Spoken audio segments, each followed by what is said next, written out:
Shalom bagi kita semua. Perkenalkan, nama saya Regina Silaen. Pada saat ini saya bekerja di Rumah Sakit Advent Medan menjadi seorang perawat. Saya berterima kasih karena saya diberikan kesempatan untuk menyaksikan bagaimana baiknya Tuhan dalam kehidupan saya sehingga saya bisa bekerja di tempat ini. Saya mengenal Kristus itu ketika saya berkuliah di SLA, yaitu kampus Advent yang ada di Siantar. Ketika saya tamat SMA, saya bercita-cita menjadi seorang dokter. Saya sudah mencoba untuk mengambil perguruan kedokteran, tapi Tuhan belum mengizinkan saya untuk menjadi seorang dokter. Dan saya berkomunikasi dengan orang tua saya, apa yang harus saya ambil. Dan pada saat itu orang tua saya menyarankan saya menjadi seorang perawat, dan saya langsung mengiyakan karena perawat itu juga bagian kesehatan. Dan yang menjadi pergumulan saya adalah saya harus berkuliah di kampus Advent yang dalam pemikiran saya adalah ketika saya masuk ke perguruan Advent saya akan menjadi seorang Advent. Saya bergumul selama 1 minggu untuk memberikan jawaban kepada orang tua saya apakah saya mau atau tidak. Setelah saya 1 minggu berlalu, akhirnya saya memutuskan untuk berkuliah di kampus Advent. Pada hari Minggu, saya diantar orang tua saya ke Siantar dan saya masuk asrama. Yang mengejutkan adalah ketika saya masuk asrama, saya sangat jenuh karena banyak sekali kebaktian-kebaktian yang diadakan di kampus.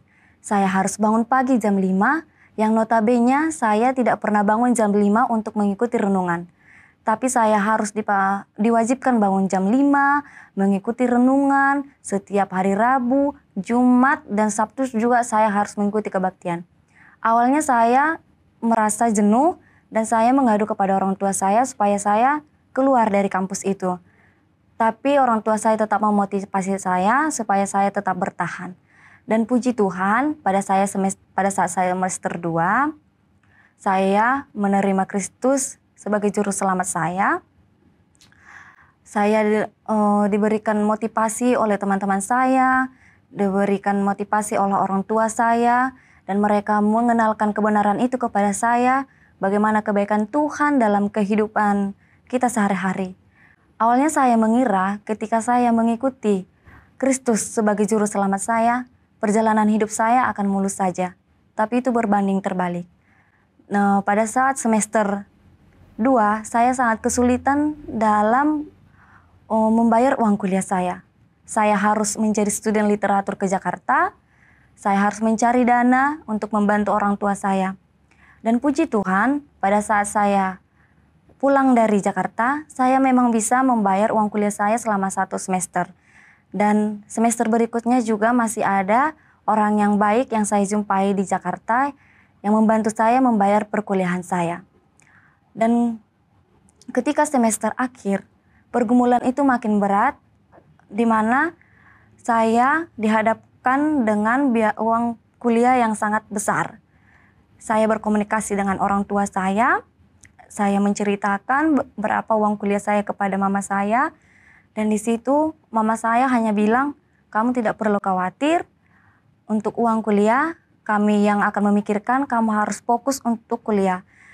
Tapi secara manusia sebagai seorang anak pertama, saya merasa saya membebani orang tua saya hampir menyerah, dan saya berdoa kepada Tuhan, saya bergumul, kenapa Tuhan ketika saya mengikuti Tuhan sebagai juru selamat saya, Tuhan memberikan pencobaan yang sangat besar kepada saya, bukan membantu saya untuk berkuliah. Saya mencoba untuk bekerja di kantor direktur, saya mencoba beberapa pekerjaan yang saya coba, dan itu pun belum bisa membantu membayar uang perkuliahan saya. Dan pada akhir semester, saya akan melakukan ujian akhir sekolah. Dan di situ saya sangat kebingungan bagaimana saya membayar uang kuliah saya, yang pada saat itu uang kuliah saya masih sangat banyak, dan orang tua saya juga kebingungan mencari uang, dan orang tua saya pontang-panting mencari uang ke tempat saudara saya, ke tempat keluarga, tetangga, tapi belum ada juga biaya yang didapatkan. Dan di situ saya mengajak teman saya teman satu kamar saya dan sahabat dekat saya juga untuk berdoa, mendoakan saya supaya Tuhan memberikan petunjuk bagaimana caranya saya membayar uang perkuliahan saya. Dan tibalah pada waktunya hari pertama kami mengikuti ujian, saya belum mendapatkan kartu ujian, tapi puji Tuhan saya mendapatkan teman-teman yang sangat baik. Mereka tidak mau ikut ujian karena saya juga belum mendapatkan kartu ujian. Di itu saya menangis, jujur saya menangis karena saya merasa di sekeliling saya banyak orang-orang baik yang membantu saya dan menerima saya dengan keadaan saya. Dan akhirnya bagian keuangan memberikan kesempatan kepada saya untuk ikut ujian dengan syarat saya harus menandatangani sebuah kertas dan ditandatangani di atas materai. Dan akhirnya saya bisa ikut ujian dan saya bisa lulus dari perkuliahan saya, tamat D3 dari SLA. Dan setelah tamat dari SLA, saya mengikuti ujian kompetensi di mana saya harus menunggu 1 bulan untuk hasil akhir apakah saya dinyatakan lulus atau tidak. Dan kami berangkat ke Medan untuk mencari pekerjaan bersama teman-teman saya. Dan selama 1 bulan kami di Medan, kami juga mencoba ke tempat yang lain untuk mencari pekerjaan dan belum ada juga. Kami juga sudah bermohon kepada rumah sakit supaya kami diizinkan untuk bekerja, tapi karena peraturan harus ada STR, kami tidak diizinkan untuk bekerja. Kami menunggu hampir 2 bulan untuk menunggu STR. Dan selama 2 bulan ini kami menunggu dan tinggal di sebuah kos-kosan yang pas-pasan dan dengan biaya yang sangat mencukupkan. Kami juga merasa untuk pulang kampung juga sudah sangat malu. Jadi kami memutuskan untuk tinggal di kos-kosan yang sudah kami tempati. Dan puji Tuhan, 2 bulan kami menganggur, rumah sakit memanggil kami untuk bekerja. Dan sampai saat ini, saya sudah bekerja di tempat ini selama 4 tahun.